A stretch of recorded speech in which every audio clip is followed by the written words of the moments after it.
We thought abortion rights were protected by the landmark Roe v. Wade decision in 1973. But 46 years later, there is a concerted push across the country, Ohio, Alabama, Georgia, to ban abortion outright and to criminalize both doctors and women involved in it. Alabama has launched one of the most restrictive bans on abortion in the country, and the Ohio state legislature has deemed a fetus an unborn person, meaning anyone who participates in abortion could face life in prison or even the death penalty. But who will be facing these harsh penalties? Some activists say these laws will fall squarely on the shoulders of Black women, a group that already disproportionately suffers from America's racist criminal justice system. To discuss the future of reproductive rights and the impact on communities of color, I'm speaking with Anoa Changa. She's a lawyer in Atlanta, Georgia, and a journalist. She's also the director of political advocacy for the Progressive Army and is the host of the podcast, The Way with Anoa. Anoa, thank you so much for joining me. Thank you for having me.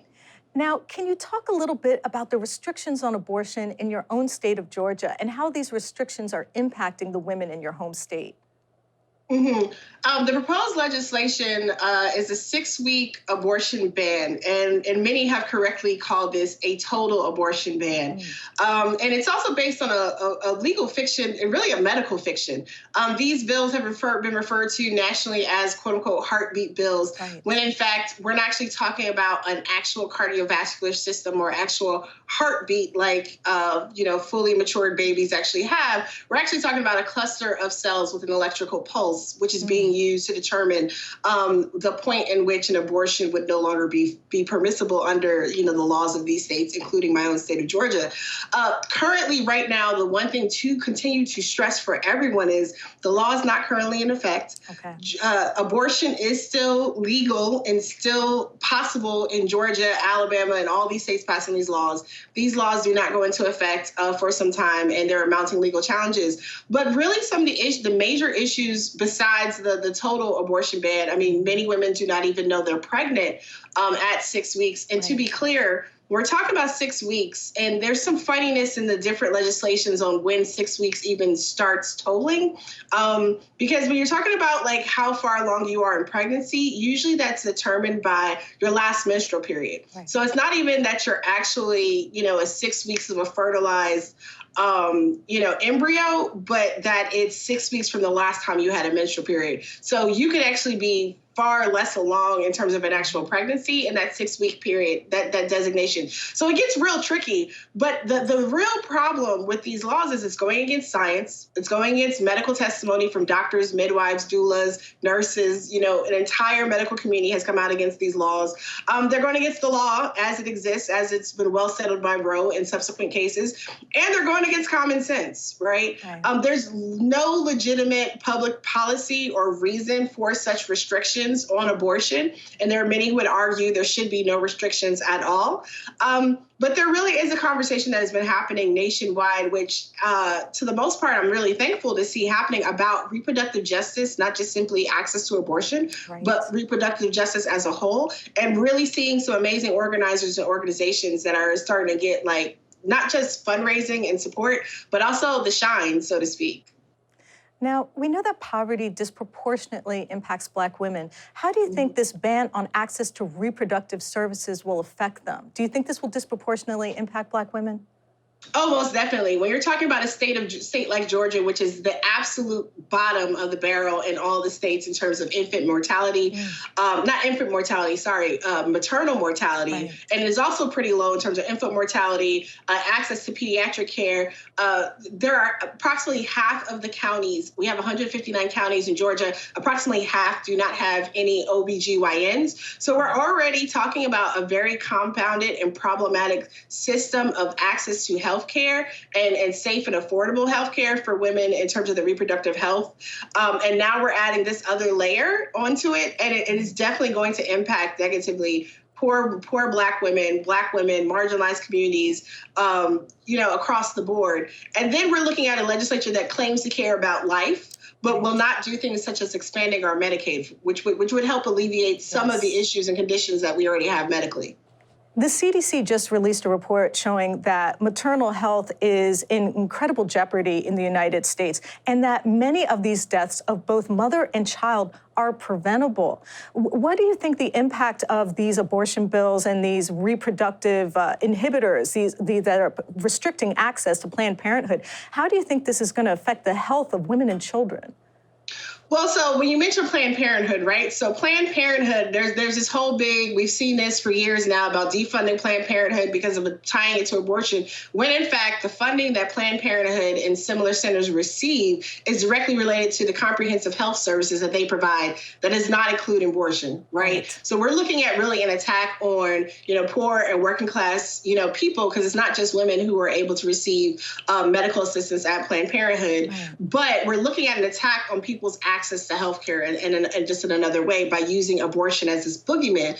But when you look at these laws compounding and the increased potential for criminalization, we had testimony during the hearings here in Georgia about how these types of laws and restrictions would actually restrict OBGYNs from even wanting to come and practice. And when we're talking about needing practitioners in areas that are underserved or that have no one at all, and then you have these other restrictions on top of it, it makes it even more difficult to get the access, the skilled access and training and people and resources that are necessary. And you add this along with the fact that they do not want to expand Medicaid, let alone, entertain any type of conversation of like a Medicare for all at the state level. And we really do have this situation where women are relying upon themselves, where families are relying upon community health centers.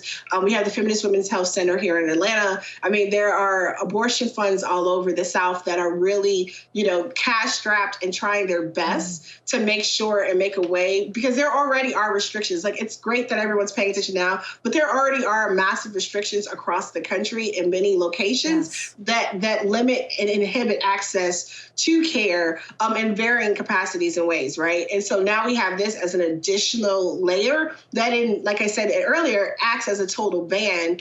And now we're talking about how do we actually get people care. The other concern is how miscarriages can be treated or will be treated under this potential law, and having people possibly having to deal with a very invasive legal procedure or process on top of something that is, arguably a very traumatic and personal event. Absolutely. Now, there have been some people in the entertainment industry that have stepped forward to say they're going to boycott Georgia, that they're not going to produce their films in Georgia. Do you think this will actually influence Georgia lawmakers in their decision-making? No, that's the wide consensus here on the ground is that we don't. So let me back up for a second. Boycotts and strikes and economic pushes like this are actually very good strategic tools.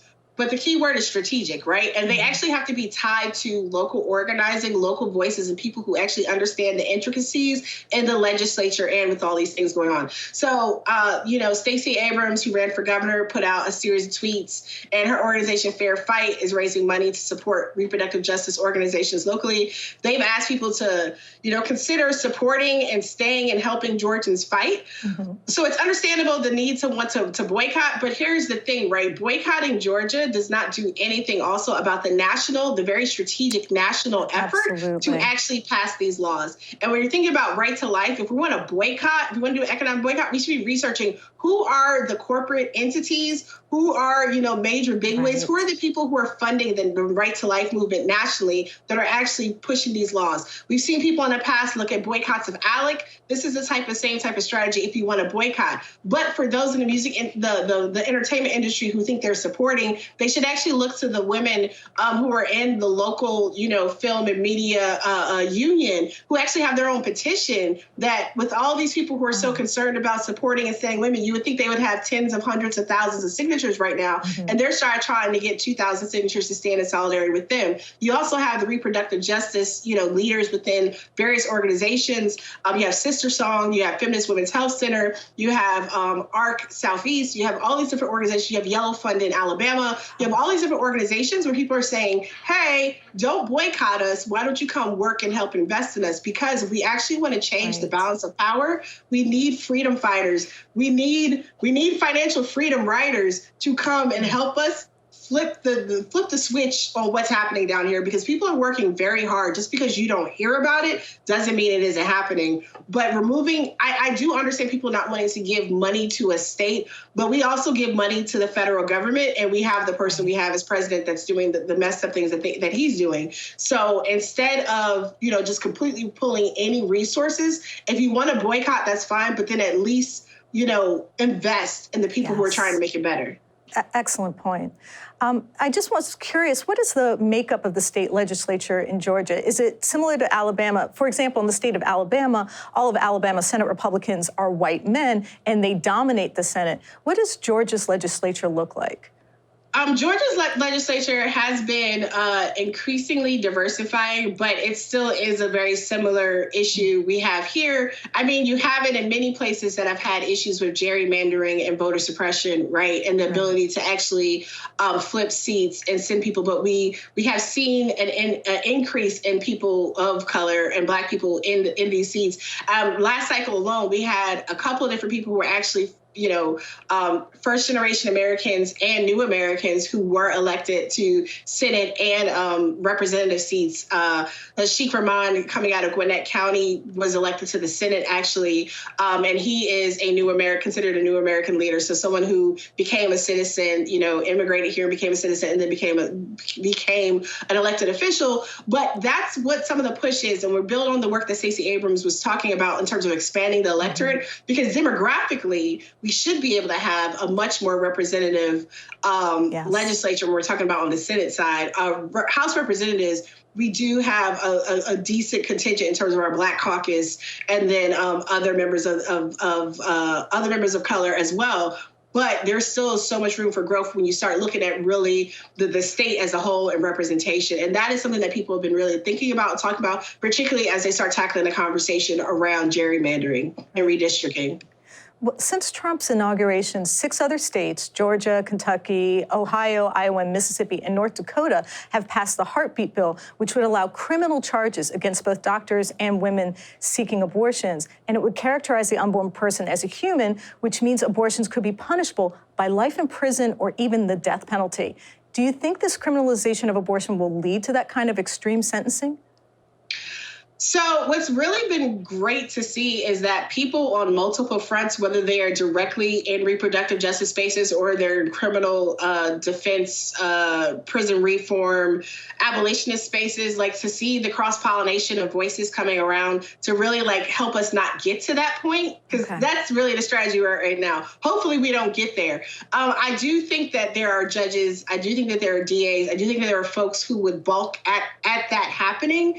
But as we see with egregious and excessive prosecutions, we do know that there are people who will go ahead, even if it makes no sense to do that. We do know that people will do and prosecute that way. So the best thing we can do with all of our advocacy is trying to stop these things, at a head now. And there are the various court cases. In Kentucky, the ACLU had actually filed suit in Kentucky even before the governor had signed it into law, and he actually signed the abortion ban there into law under a temporary restraining order. And I believe, if I remember correctly, a federal court just kicked that back, and they are appealing. But we're also seeing in many instances that this is people talk about Roe as settled law, right? When we go through these conversations about SCOTUS, and of course, Roe v. Wade, it'll be upheld because it's settled law. That is a really bare minimum, and almost in some ways a bad litmus test to how judges at multiple levels of government, including the SCOTUS, will actually react to these types of cases. And that's why this is happening, because they're really hoping, because of what is perceived as a more conservative bench now at the Supreme Court level, that they'll be able to get one of these cases or a cluster of these cases up to the Supreme Court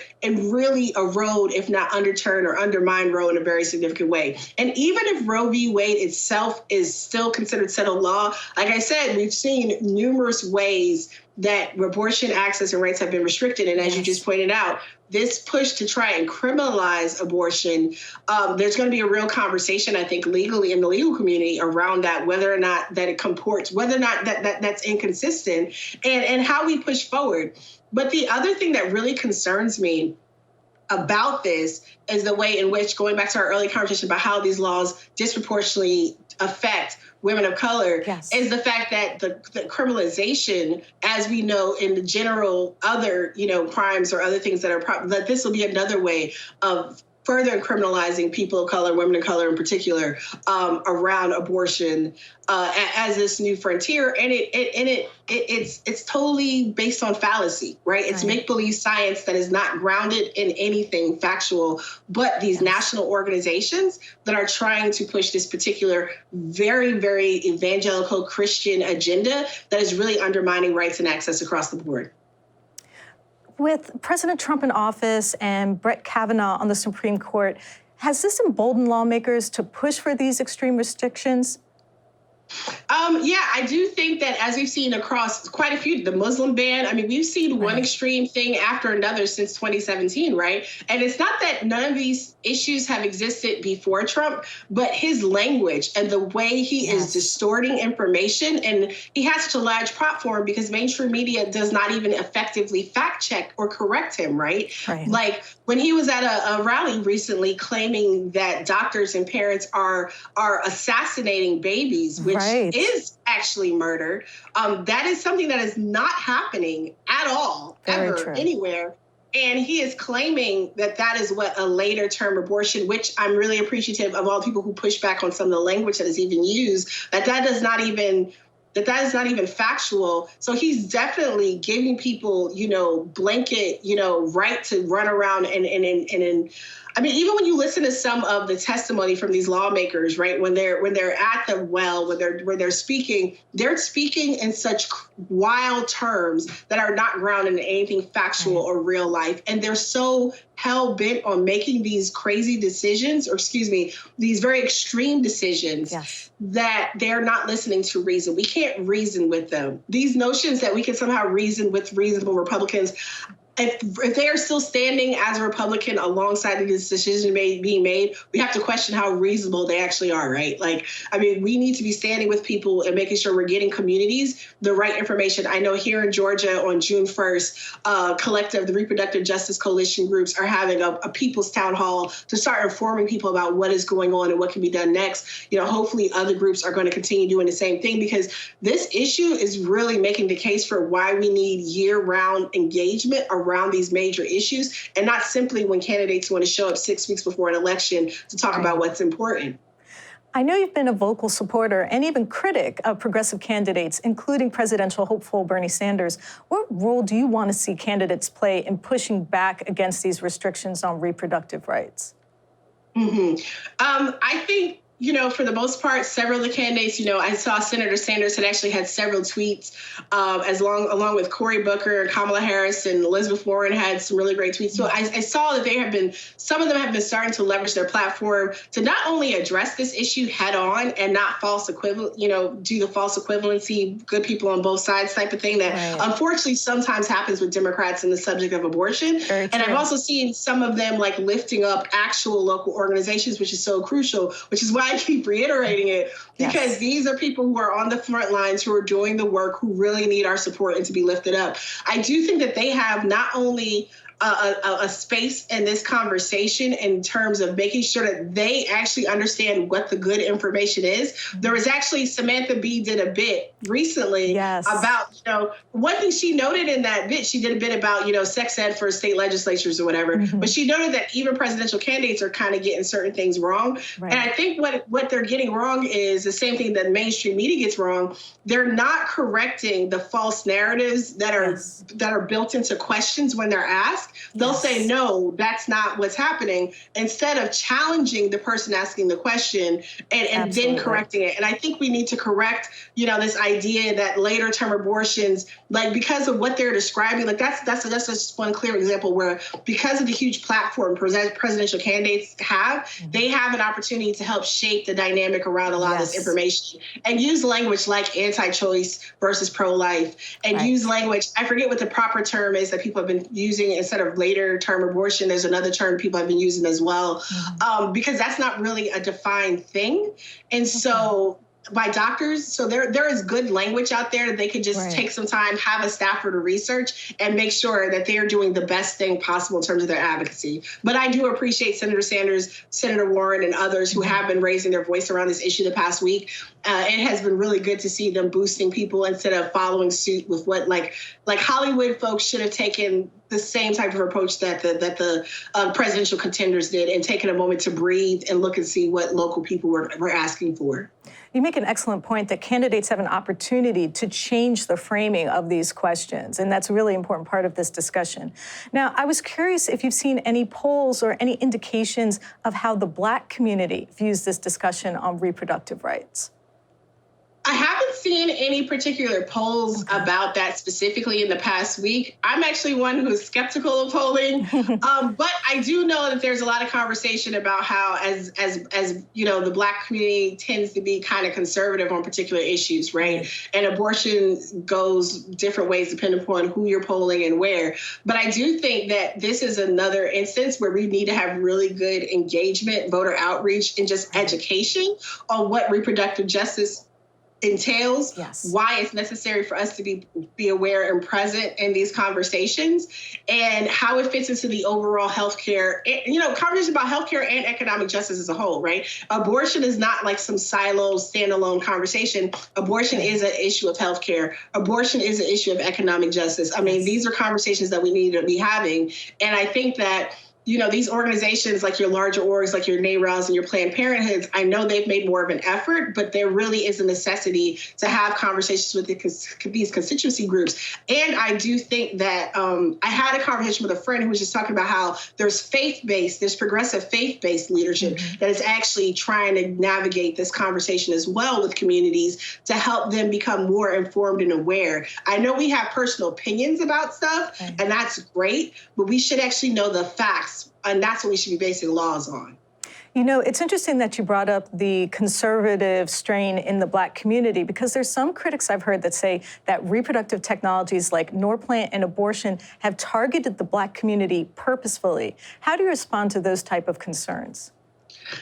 Well, I understand completely concerns people have with Norplant and like some of the history around Norplant with issues in poor, low-income women communities. Actually, my godmother did a lot of research on this in terms of, low-income communities as well as underdeveloped countries, particularly in the Caribbean, about how, companies and entities would provide birth control methods like Norplant, but then not provide means of having it removed, et cetera. So that there is a concern there, right, because of medical ethical practices and things of that nature. However, I do think there's some truth and validity in some of the concerns and criticisms, but there's actually really good research and information out there that people could be more informed about so that they don't take that and then translate it to everything across the board is automatically targeting Black people and trying to make our birth rates lower. Like I said, going back to what I said about abortion being a matter of healthcare and economic justice, I myself, as a mother of two, as a young mother of two, had subsequently had 2 abortions, not because someone was targeting me or making it out to be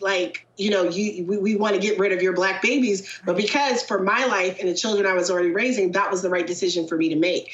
And we need to have real conversations about some of the issues and conditions that are affecting, working class women, disproportionately affecting, women in marginalized communities that may lend to higher rates of abortion, but not necessarily. And again, I'm not sitting here with factual, actual statistics in front of me, y'all. So I'm just speaking off the top of my head. Sure. Don't quote me. But at the same time, I have seen a lot of people who are more conservative try to use this. Well, the Black abortion rate is this, and they're trying to kill Black babies. Right. And that's just not even actual or factual. When you look at data, when you look at statistics, there are so many other things that go behind them that cannot be explained by the numbers alone. And when we really start looking at, the increase in growth in our population, it's I know people go back to Margaret Sanger was a eugenicist and things like that. Exactly. I mean, I think we need to have these multiple layers of conversations decades, but we also need to be grounded in the here and now and listen to Black women and Black femmes who are doing reproductive justice work, who are leading the way. So I get you might be skeptical of, white-led organizations. I definitely understand that, because we don't necessarily, as a community, have the best history with white people and medical practices. Folks will point out, like the Tuskegee experiment, totally understand the concerns. However, there are plenty of Black and Latinx and other women of color who are doing this work, who are leading the way on reproductive justice, and that is who we need to be getting our information from and really, really taking and following their lead. Anoa, I just want to thank you so much for your time and for your insights. Thank you for joining me. I appreciate you taking the time as well. I'm your host, Taya Graham, and I want to thank you for joining me at the Real News Network.